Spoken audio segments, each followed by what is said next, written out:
I had been preaching an uplift message that had a normative component to it about behavior. And yet in my own life, the patterns of behavior I exhibited were inconsistent with that norm. So, I mean, that's hypocrisy by definition. I took the position for a while that, okay, I'm a hypocrite, but that doesn't make me wrong about my normative prescription for the social problem at hand. Now, the stereotype, okay, south side of Chicago, the stereotype about, Black inner city youth, as they say, is that one problem is that many of them grow up in a single parent household. But the stereotype is you've got this undisciplined father who's nowhere to be found, and he's probably out, doing drugs or something. But you've got this mother who is, a pillar of stability and discipline. Your situation was the opposite, kind of, right? And I should say, this is up through, well, it's always true, but up through at about time of fifth grade. And by the way, one thing you and I have in common is by the time we got to fifth grade, we attended 5 different schools. But at that point, you entered into a slightly different world by virtue of the good graces of your Aunt Eloise. We'll get to that. But as for your mother and your father, explain that situation. Well, they were very different people. And they married young. My mother was born in 1928. I was born in 1948. She was 19 when I was born.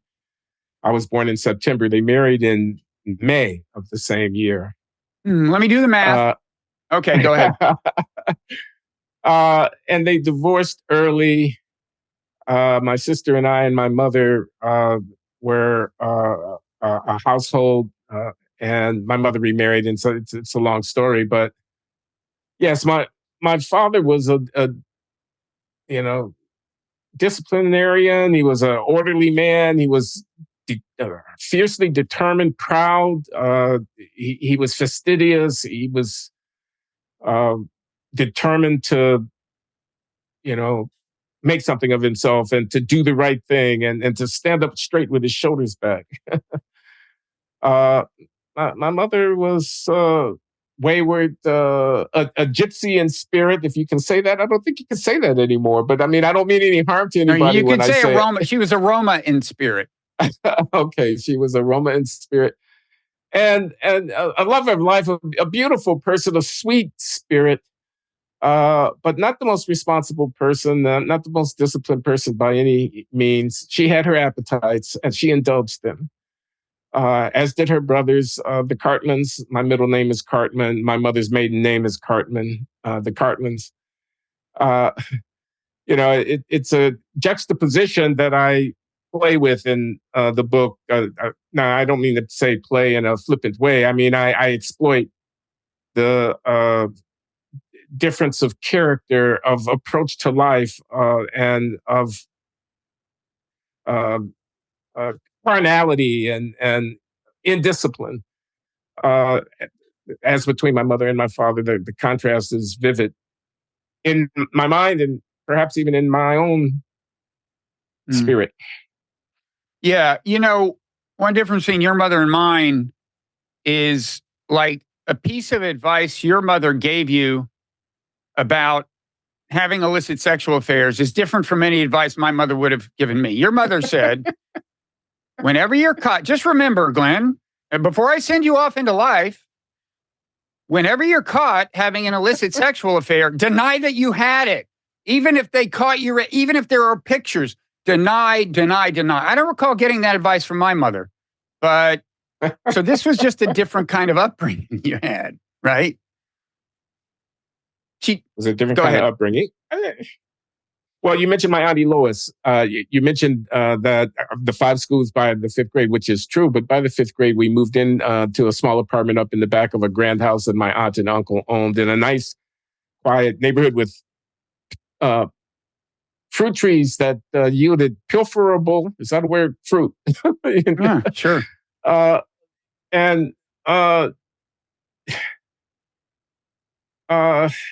Yeah, I forgot what I was going to say. What did you ask me? Well, I was talking about the advice your mother gave you about illicit affairs. It sounds to me like you wanted to change the subject, and we're going to move to your aunt. Is it pronounced Eloise? Yeah, I she thought it was said Eloise. She pronounced her name Eloise. Okay. Eloise. Okay. Yeah.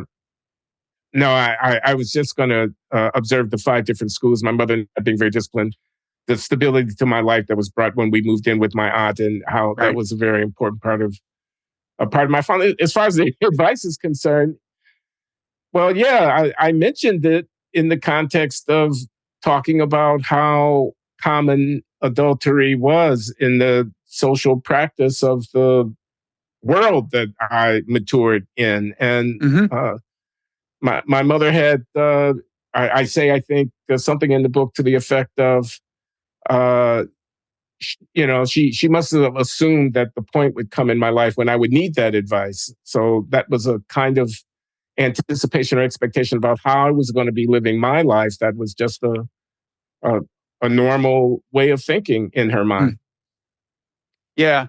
And you had, so I mentioned your father, but he was not around because your parents broke up fairly early in your life. And you had other role models as well. And one of them, a couple of your uncles were pretty sexually prolific.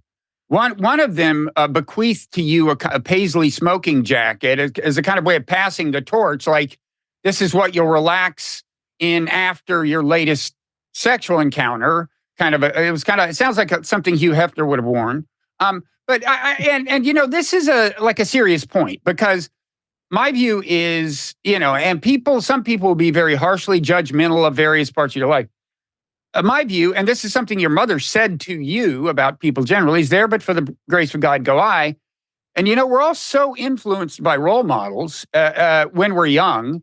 And you had no few role models, certainly a couple of uncles, who would have encouraged you to engage in as many illicit affairs as you could. I mean, whose lives would have implicitly encouraged that, right? And who maybe even on occasion explicitly encouraged it. And, I talk about the advice my uncle gave me, which was basically, don't let an opportunity for sexual gratification go by unexploited. Life is too short for that. And he was, and he meant it. And yeah, the paisley smoking, it was a role. It was a type. There was a suave sophistication. There was a cool, Hefner-esque, I think I call it in the book. But yeah. So the enemy within, that's one of my themes, the enemy within. And it's the irony of the interplay between the personal life and the prescription on the political front. Thinking that the African-American community is troubled by certain norms of behavior that are, counterproductive and, not affirmative of a wholesome family life, and not, living as decently in an upright, a kind of, respectability. And yet, in my own personal life and in the world that nurtured me, there were themes and tendencies and proclivities and practices and orientations and, facts on the ground that cut against the respectability frame. It seems to me no small irony in that. This is not by any means an attempt to lay off responsibility for my own shortcomings and bad behaviors on the culture. But I think it's worth remarking that there is a culture, and that my life story shows it in sharp detail. Yeah. Now, one criticism, when you're when the what I guess we call the darker side of your life by standard evaluation becomes public.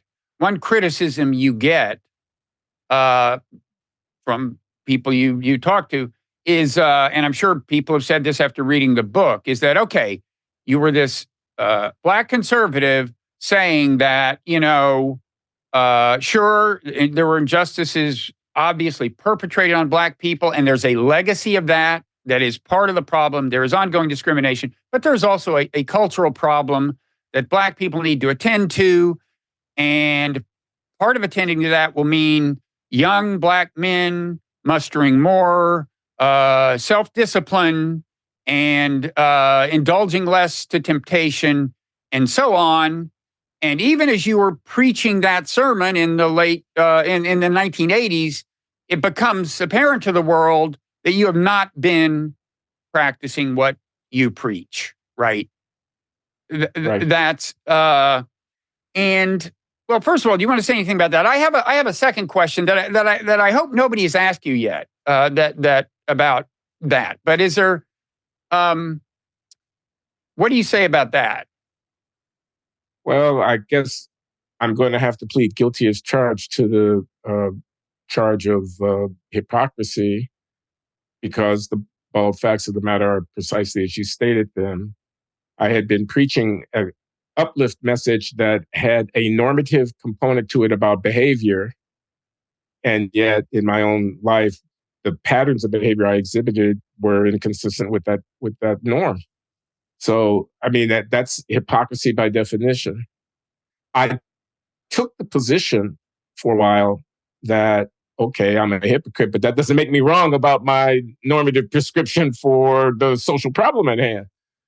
That just makes me yet another, fallen man, another sinner, another hypocrite. Please, you're changing the subject when you start talking about my hypocrisy. That was not what I was talking about when I addressed the needs of the social, circumstance. But I came to think, under the influence, I talked in the book about my conversation with Richard John Newhouse, Father Newhouse. Mm-hmm. He was Pastor Newhouse at the time we had this conversation, and he, strenuously asserted in a way that I didn't quite understand at the time, but I've come to credit, that if you're going to stand up and be a moral leader and have leadership, that leadership means something, and have that moral stand mean something, you can't live in a manner that flies in the face of what it is that you prescribe. You can't expect people to take you seriously. And you have a responsibility. And I think in retrospect, I did have. And so I plead guilty.